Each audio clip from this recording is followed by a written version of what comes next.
Okay, take up your cellular phones. By the way, if you are not really seeing clearly, it's not a problem with your eyes. Don't worry about your eyes.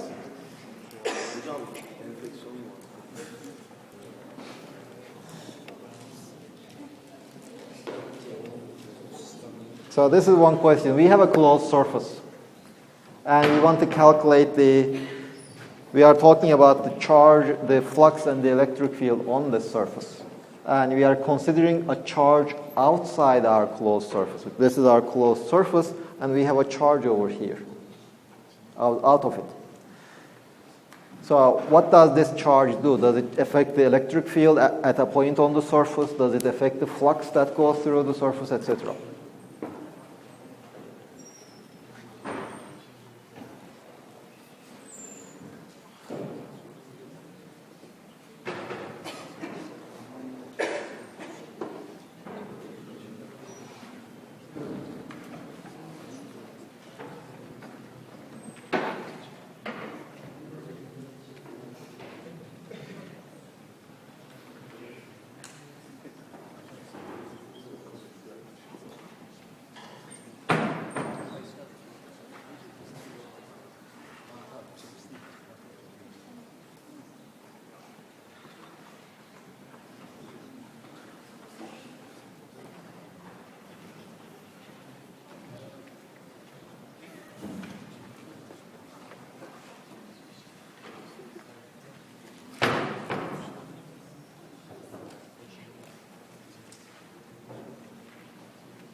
If you send your answer, you can just discuss with your friends.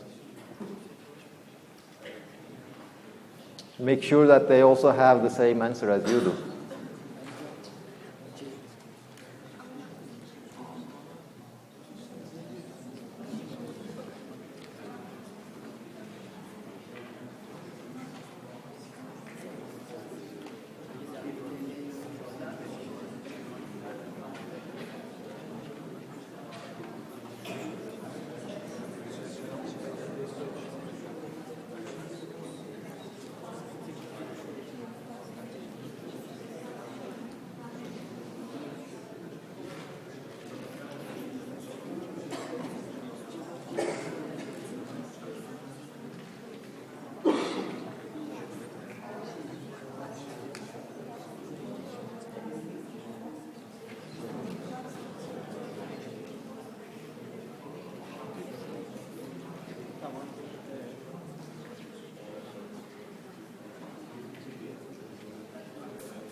Okay, so the correct answer is also C. Okay, most of you have got the correct answer. Now for the other ones, you see we have this closed charge, there's a closed surface. Now there's this other charge over here. Now the electric field will be just the sum of the contributions of the electric fields of all the charges. So if you have a charge over here, it will of course contribute to the electric field on the surface. So electric field will be modified whether you put a charge out there or not. So that kind of eliminates A, which says that the electric field, it doesn't affect the electric field and does not change the electric field, or B. A or B are already gone.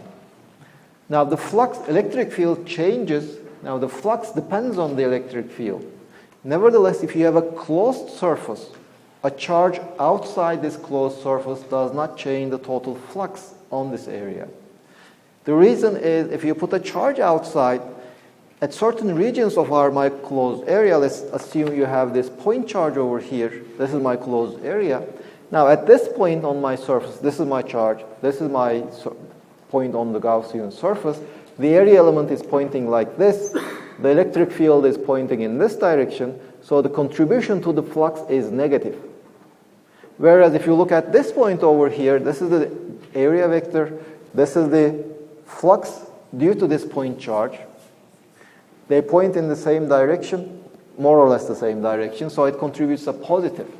So any charge outside, it changes the electric field on my surface, but nevertheless the addition to the total flux on the closed surface is positive in certain regions, and it will be negative on the other regions. The net effect will be, it will not change the flux. So it does not change the flux through the closed surface, but it does change the electric field. So this is the one thing you have to pay attention to. The charge outside, of course, changes the electric field because the electric field is the sum of the contributions of all the charges. If you put an additional charge, it will contribute. Whereas the flux is just the sum of all the effects. And any charge outside, its contribution just cancels when you sum them up. Now, any questions? Now, since most of you have already gotten the correct answer, I will be skipping fast, but if you have any questions, those who have A, B, or D, if you are not convinced, please ask. So anybody? Yes? What I've read is that the internal field changes. True. It's then stabilizes. So is this answer correct in electrostatic and electromagnetism? There's no magnetic field anywhere. No, I mean electrodynamics. Ele- There is a change in the electric field within the surface. Not only on the surface, but But nevertheless, the flux depends on the electric field on the surface. It doesn't depend on anything else. I'm not talking about the flux, I'm talking about the electric field within. Okay, it also changes.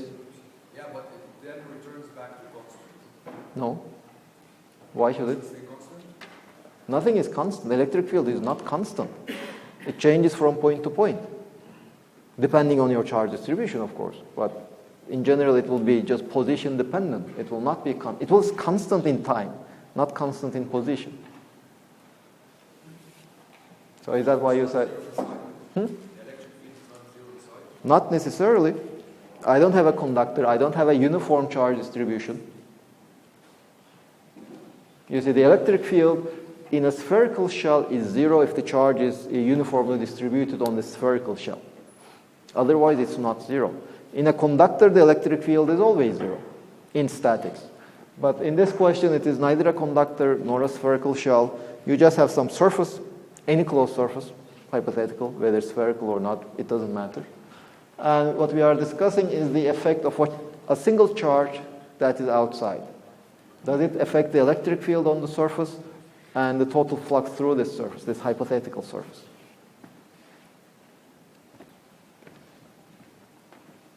Other questions? Okay, let me skip to another question.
Okay, this question I will also pass fast. I will not wait for the 5 minutes.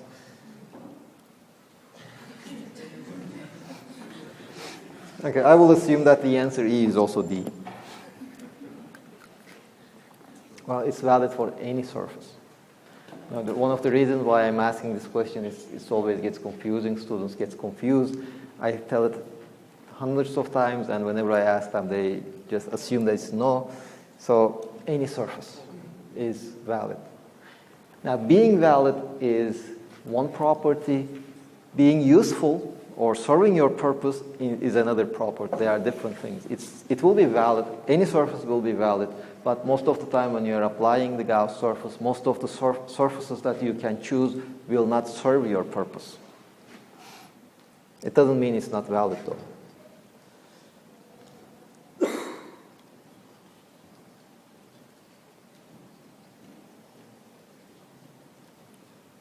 Okay, let's just continue.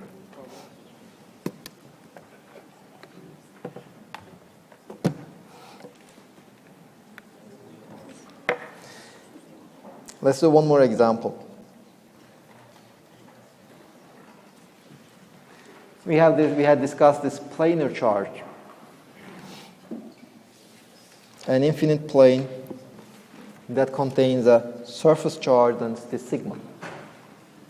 And we had already calculated that the electric field, the magnitude of the electric field was everywhere constant. It was sigma over 2 epsilon 0. This we already know. Now we want to drive this using Gauss law.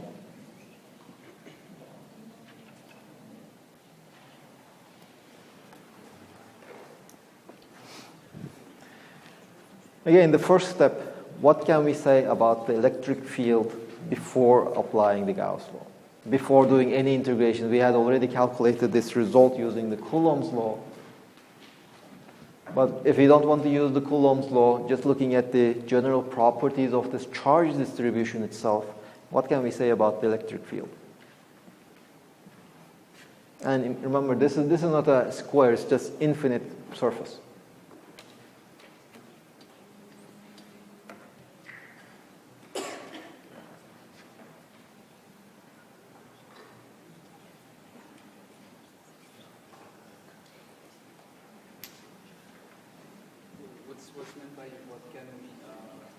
So can you say what can you say about the direction of the electric field? Why? It's arbitrary. It's arbitrary, the direction of the electric field. Now, I mean, just by looking at the charge distribution itself, we can already say something about the direction of the electric field.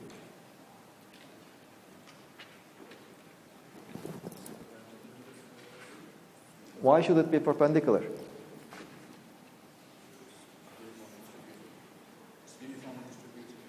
So you have this information, the uniformly distributed charge distribution.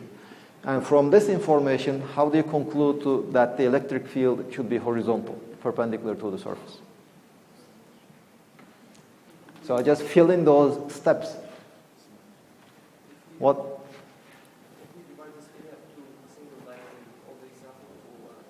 No, I don't want to divide the area. I don't want to talk about integrals, etc. I want to talk about this magic word, the symmetry. Okay, you were complaining so much.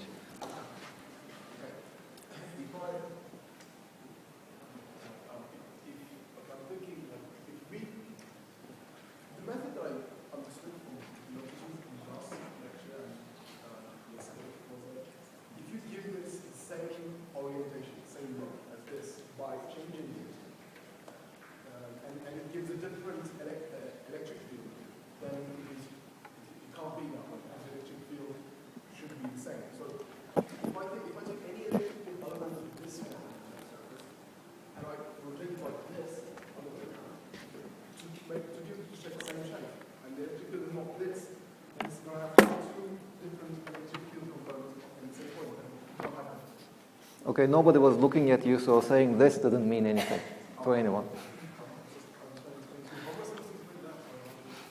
Yeah, you see, let's just imagine this is our infinite plate. Okay? And let's compare the electric field at this point and at this point. I have these 2 points. They are at the same distance from the plate. How do they differ? They just differ by some parallel. I mean, if I translate this point to this point by a vector that is parallel to this, my infinite plate, they are the same point. But I can just imagine just changing my charge distribution, translating my charge distribution like this. And my charge distribution doesn't change. So nothing changes if I just translate this parallel to the surface. Now, if I'm translating this parallel to the surface, I should also imagine translating the points with the surface, any other point. So I can move this point to any other point that is at the same distance from my plate by just translating my surface. But just translating my surface parallel to itself, nothing changes. So that is one thing I know. So the electric field vector at a point can only depend on its distance from the plate. It cannot depend on whether I'm at this point or this point or this point. All these points, as long as they are at the same distance from my plane, they should have the same electric field. That is one information. Let's just say this is my z direction. The electric field depends only on z. It cannot depend on x, it cannot depend on y. Now what else? Let's see that I want to find the electric field at this point. There is this point just below this point on the plane. Now if I rotate my plane around that point, also charge distribution doesn't change. So if I'm looking at the electric field over here, if I rotate the electric field over here around this axis, nothing should change. The electric field should stay the same. But if the electric field is like this, under rotations it just changes. It shouldn't change. The only possibility is the horizontal one. That is the only line that doesn't change under rotations around this axis. So that tells me that the electric field is furthermore along the z direction.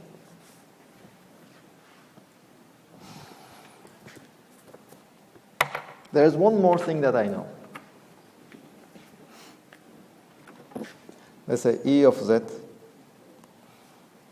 is equal to, I can compare the electric field at this point and the electric field at this point. They are both at the same distance. And I also know that the electric field at this point should be perpendicular to the surface, either like this or like this, I don't know yet. But let's see, if the electric field at this point is pointing in this direction, I can just imagine a mirror over here, just on the plane. But that mirror doesn't change my charge distribution. It will look the same. My charge distribution will look exactly the same from the mirror. But from the mirror, this electric field becomes this electric field. So if the electric field at this point is pointing in this direction, the electric field at this point should be pointing in the opposite direction. So that's also another thing I know. So if E of z is f of z, if z is larger than 0, it should be minus f of minus z, or if z is smaller than 0. So this minus sign just makes sure that it changes sign on both sides of my plane. Now comes the part where I choose the electric Gauss surface. I know these properties of the electric field. It is in the z direction. And furthermore, I know that the magnitude of the electric field depends only on the distance from the plane. So using these information, now I need to construct a surface, which, if I divide the surface into various parts either should contribute equally or should not contribute at all. Now let's look for parts that will not contribute.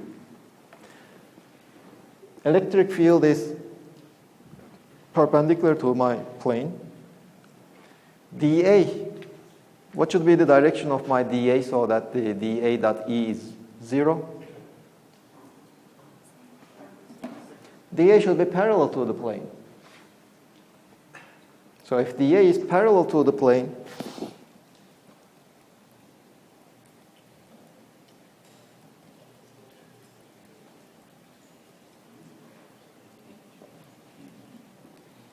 E dot dA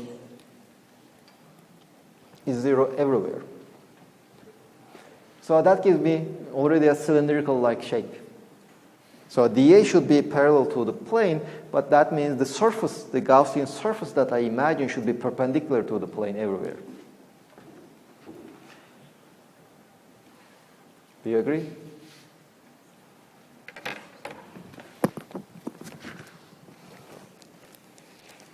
So if this is my plane, and if I just imagine such a perpendicular cylinder, not necessarily a circular cylinder, the area element over here is pointing in this direction, parallel to the charge plane. The area element over here is pointing in this direction. The area element here is pointing in this direction. It's always perpendicular to the electric field, which is pointing either upward or downward. So there's no contribution from these sides. So that is one thing. I will be constructing surfaces, Gaussian surfaces. I can use this cylinder, the side of cylinders or cylinder-like shapes. Now the other one is, what are the surfaces for which the magnitude of the electric field is the same? So I need to find some other surface pieces for which the magnitude of the electric field is the same.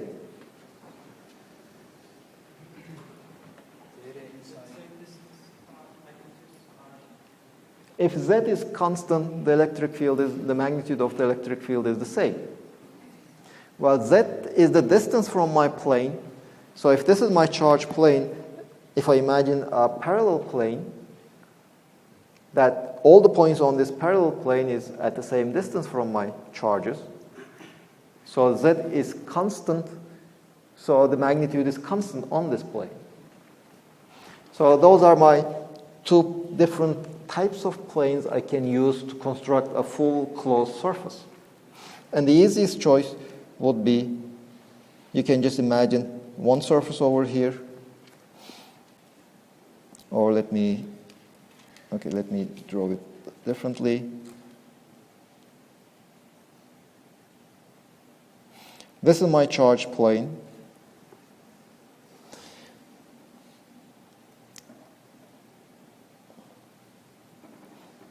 Let's say this is D, this is D, and my area is A. I will choose such a Gauss surface. The side will not contribute because on the side, dA is pointing in this direction. The electric field is horizontal. So E dot dA just gives me 0 on this side. There is no contribution from there. The only contribution will be from the top and the bottom of the cylinder. Let's say E dot dA. The top, no.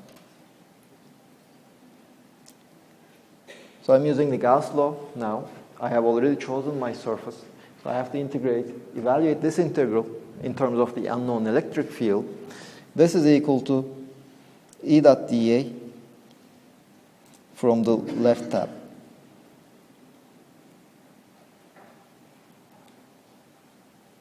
Plus E dot dA from the right. So this is left, this is right, plus E dot dA from the side. This is what I mean by the side. But on the side already, E electric field and the area element is 0, area vector. This is 0. So there is no contribution from this one. I need to calculate these two. Now let's look at the left. This is my dA. Now the electric field, let's say it will be, let's say E of Z, this is the magnitude of the electric field.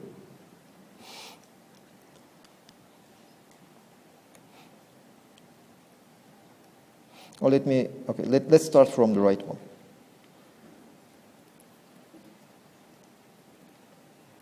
The electric field, I will write it as E of Z in the Z direction.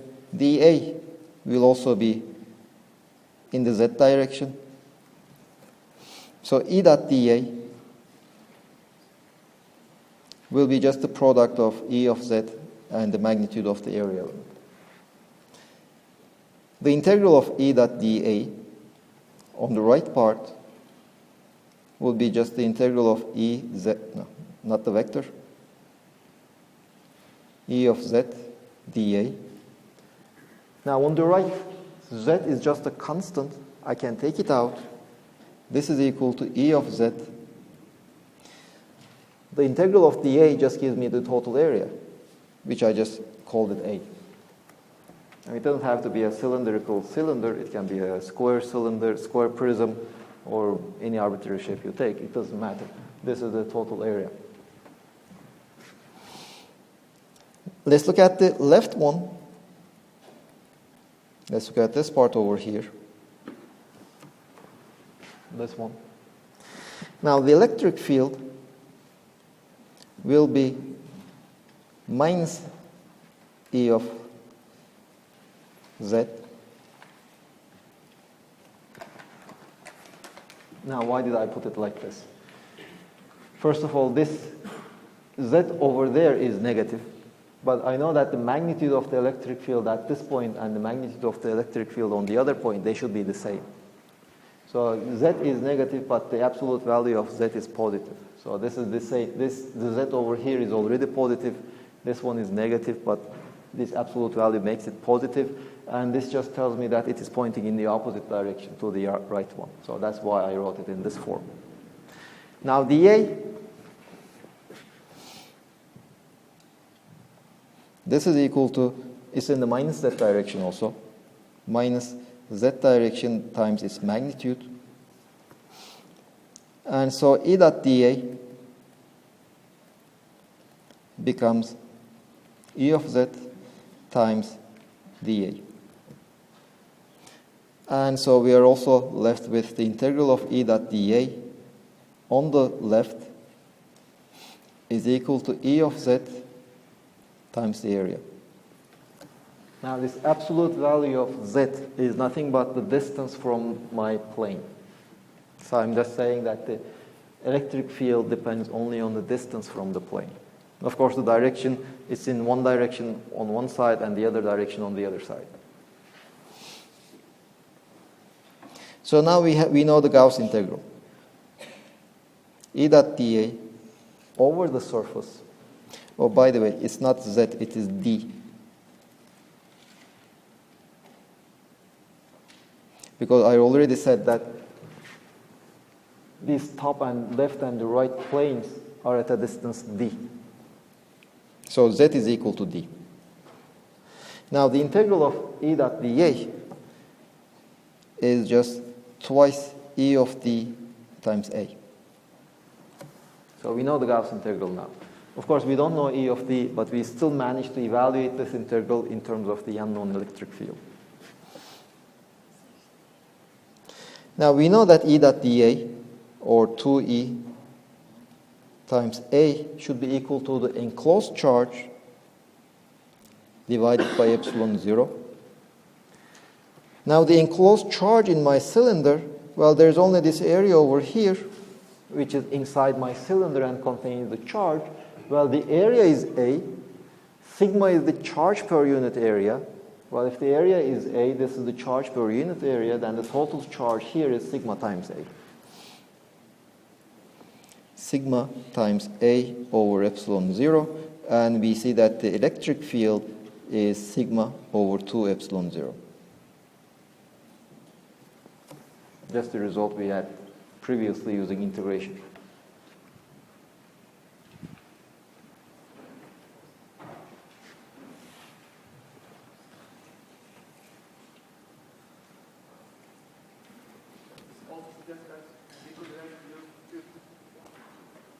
Sure. I mean, this area over here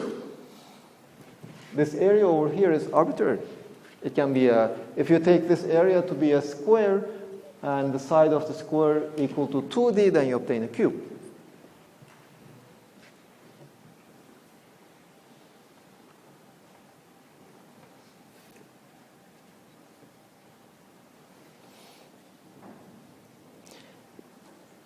Any other questions?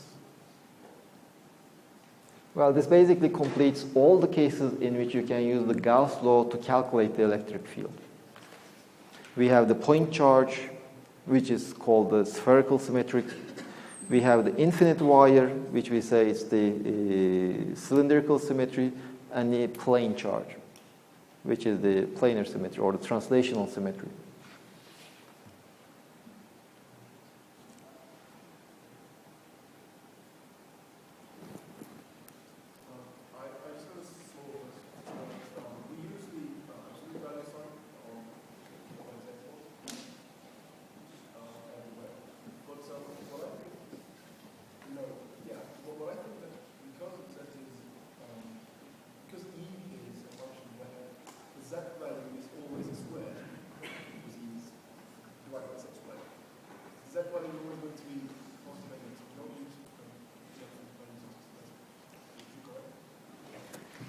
Well, you see, the z values on this region is negative.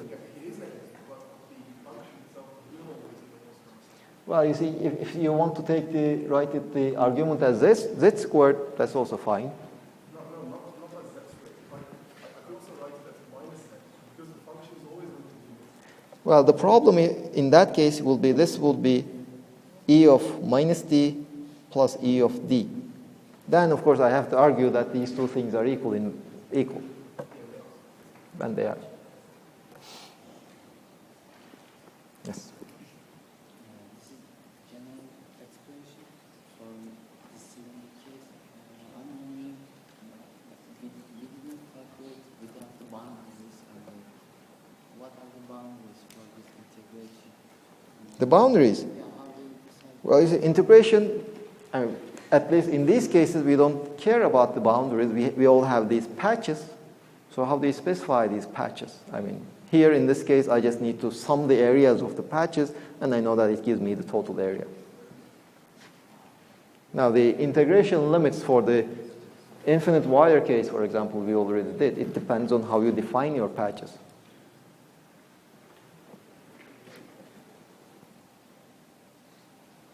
That is in your homework you should have done, the infinite wire case.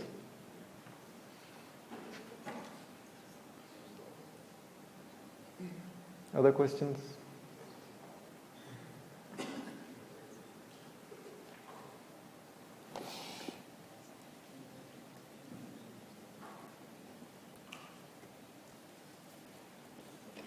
Let's do another example. This time, let's assume that we have two infinite planes, not just one. One has a surface charge density sigma. The other one has a surface charge density minus sigma. Let's say this is 1, this is 2. And the question can be, what is the electric field at everywhere between these planes, in this region, etc.?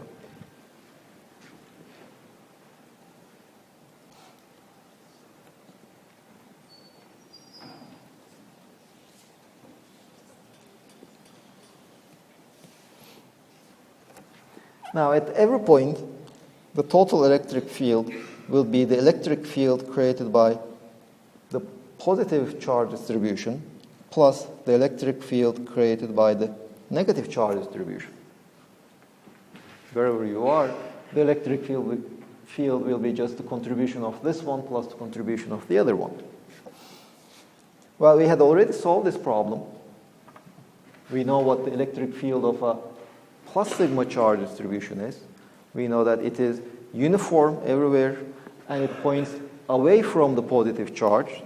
So this is the direction of E sigma, E plus sigma on the top part. This is the direction of E plus sigma in between. And this is the direction of E plus sigma on the bottom of these parallel plates. And the magnitude of E sigma is sigma over 2 epsilon 0. if we look at the electric field created by this minus sigma, then we can say that, okay, since the charge is negative, the electric field lines will always look towards this plane. So the electric field of the minus sigma plane will be in this direction over here, E of minus sigma, in the same direction, in the region in between the plates, and it will be pointing in this direction, below the plates. And the magnitude of the electric field created by this minus sigma charge distribution will also be the same. The only difference is that the direction will be different because the charge is negative, but the magnitude of both fields will be exactly equal and uniform. Now let's look at different regions. The electric field over here will be the sum of these two. We have two vectors of equal magnitude. They are pointing in opposite direction, so the sum will be just 0. So here the electric field is 0. Well, the same thing happens here. The electric field of the plus charge is pointing downward. The electric field of the minus charge is pointing upward. And they have the same magnitude, so the sum is again 0. The only place where they do not cancel each other is in between. Let's say this is the z direction. Here the electric field will be the sum of the two. Both of them are in the minus z direction. So it will be sigma over 2 epsilon 0 in the minus z direction plus sigma over 2 epsilon 0 in the minus z direction, which is minus sigma over epsilon 0 in the z direction. This is the electric field in between. So if we just draw it more clearly, this is the plus sigma charge, this is the minus sigma charge. So there is no electric field on the top, there is no electric field on the bottom. In between, the electric field is uniform, so if we draw the electric field lines, these are the electric field lines in between these plates. And the magnitude of the electric field in the region between the plates will be sigma over epsilon 0.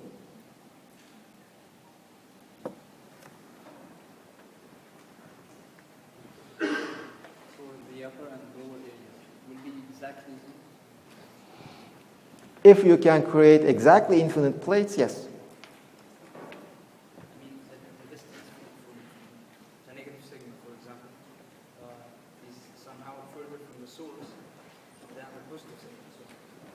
But we had already seen that if you have an infinite plate, the electric field is independent of your distance from the charges from the plate. Theoretically. Now, in reality, what will happen?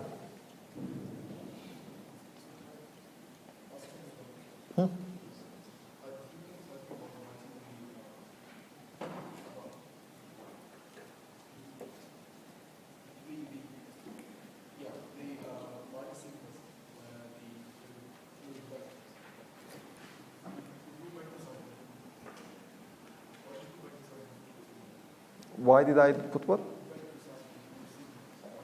Oh.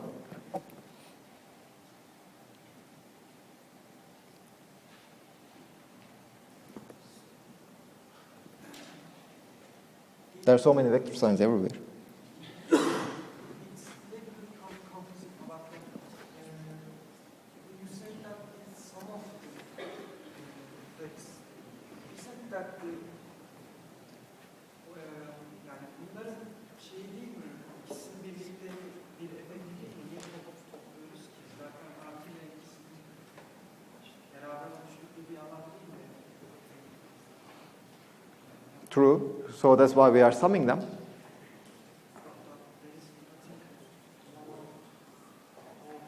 There is no?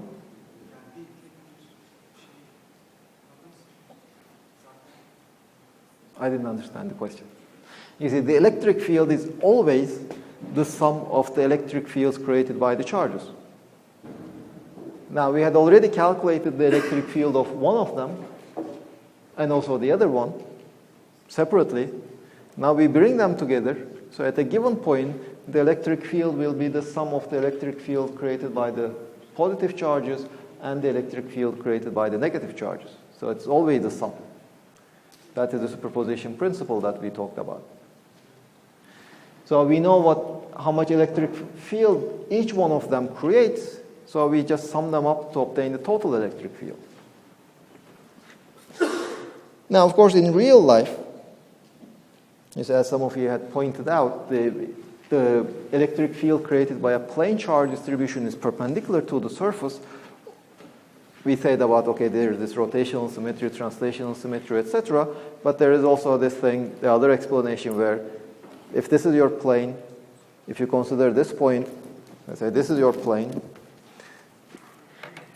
If you consider a point over here, well, a patch over here will create an electric field in this direction. There's a symmetrical patch over there. It will create an electric field in the other direction. So the sum will be a vertical vector, vertical to the plane. This is another explanation for why the electric field is perpendicular to the surface. But if you have a finite plate, this argument will not hold.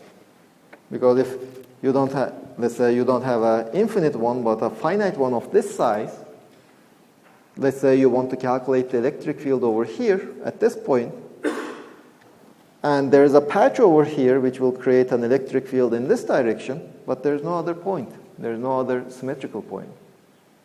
So the electric field created by this one will not, the horizontal component will not be cancelled by anything else. So then the electric field at this point will not be vertically up. Now, if you would draw the electric field lines for such a finite length parallel plates, in the center it will be vertical. This is plus sigma, this is minus sigma. Here it will be vertical, but as you go away from the center, it will just bulge out.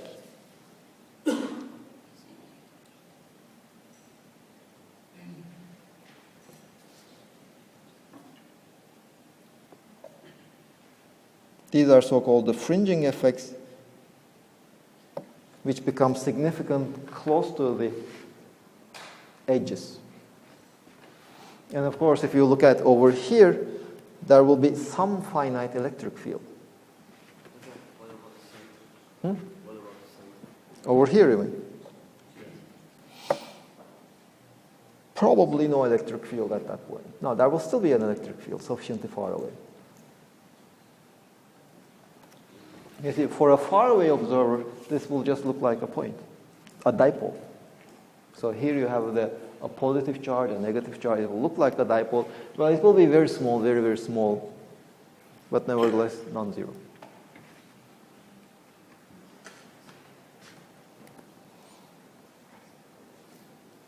Other questions?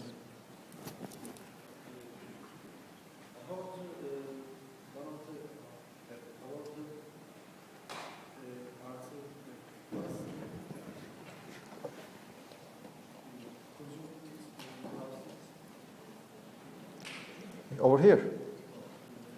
No, the previous.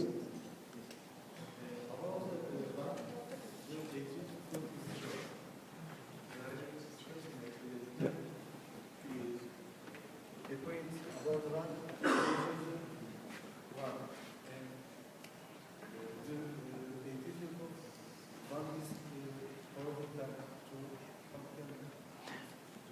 Well, you see, at this point it is zero, but the electric field of the positive plate is not more powerful than the electric field of the negative plate, although the positive plate is closer.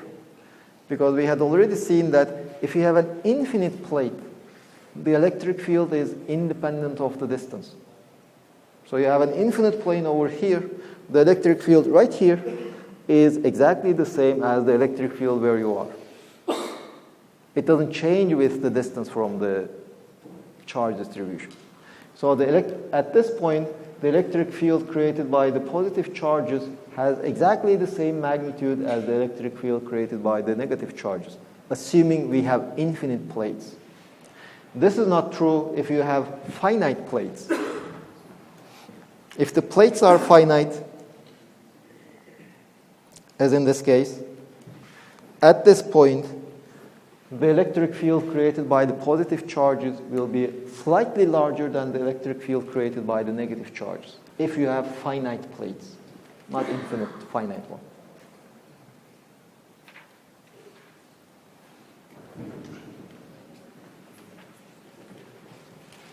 Other questions?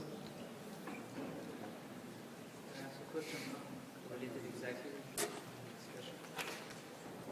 Okay, then ask it at the beginning of the next hour.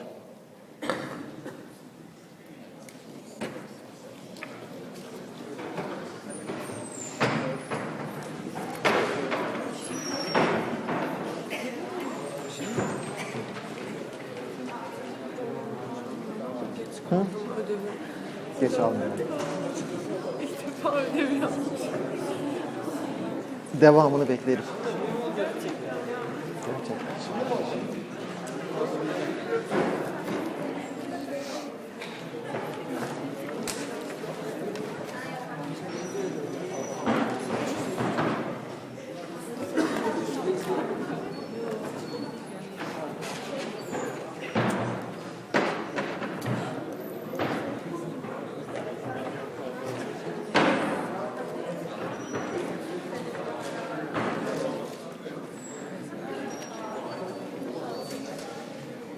Okay, the first quiz.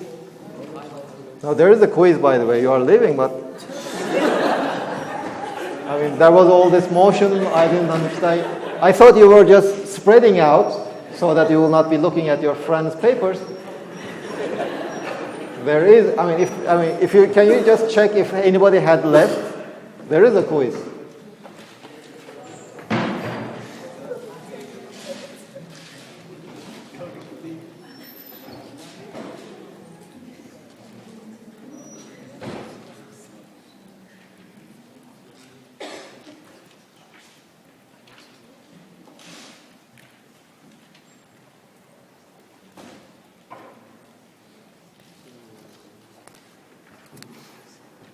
After the quiz, you can leave for a break.